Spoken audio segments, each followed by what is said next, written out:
صالح کے معنی ہے نیک، پرہیزگار، پارسا یا متقی۔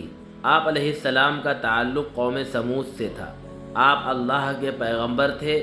آپ کو قوم سمود کی طرف بھیجا گیا تھا۔ یہ قوم بھی عرب عاربہ میں سے ہے جو حجاز اور تبوک کے درمیان وادی حجر میں آباد تھی۔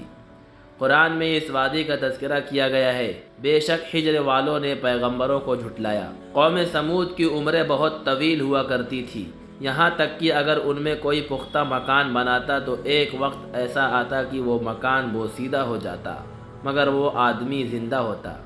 یہ صورتحال دیکھ کر ان لوگوں نے پہاڑوں میں گھر بنانا شروع کر دیے۔ قوم سمود کا نام ایک آدمی کے نام پر رکھا گیا ہے۔ یہ قوم عاد کے بعد آباد ہوئی اور قرآن کریم میں ان دونوں کا ذکر متعدد مقامات پر ایک ساتھ ہی آیا ہے۔ غرض ان کے بارے میں مختلف قصے نقل کیے گئے ہیں۔ قوم سمود کی اونٹنی۔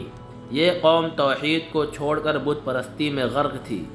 جب حضرت صالح علیہ السلام ان کے پاس آئے، انہوں نے کہا، اے میری قوم، اللہ کی عبادت کرو، اس کے سوا تمہارا کوئی معبود نہیں۔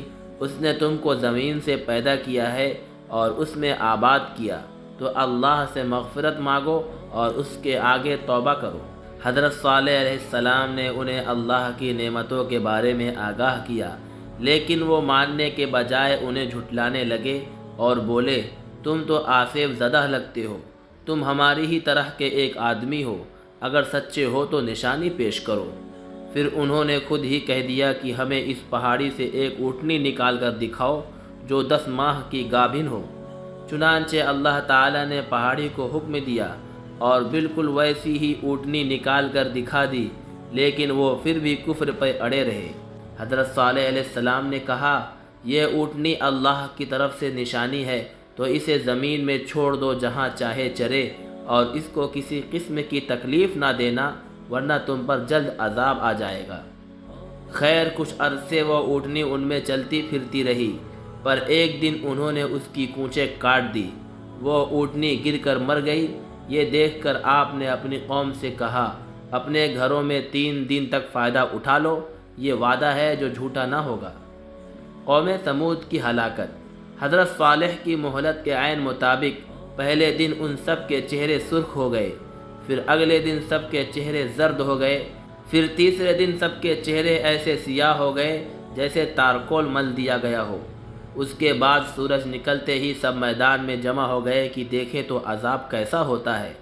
پھر آسمان سے چنگھاڑ آئی اور اس آواز سے زمین لرز اٹھی، پس آواز کی دہشت سے سب کی روحیں پرواز کر گئی اور سب وہیں ڈھیر ہو گئے۔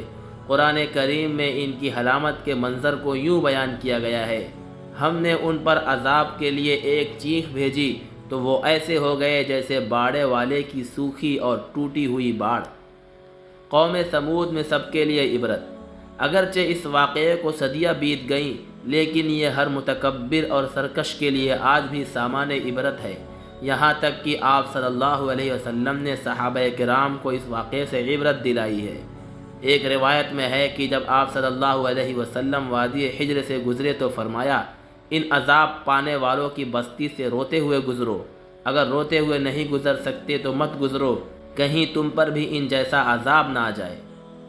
قصہ صالح علیہ السلام میں سیکھنے کی باتیں۔ سرکشی اور تکبر سے بچنا۔ تاریخ گواہ ہے کہ اللہ کے راستے سے روگردانی اور سرکشی کرنے والوں کا انجام ہمیشہ برا ہوا ہے۔ بڑائی صرف اللہ کے لیے ہے۔ انسان تو خاک سے بنا ہے اور خاک ہو جائے گا، تو غرور آخر کس بات کا؟ مال و دولت پہ غرور نہ کرنا۔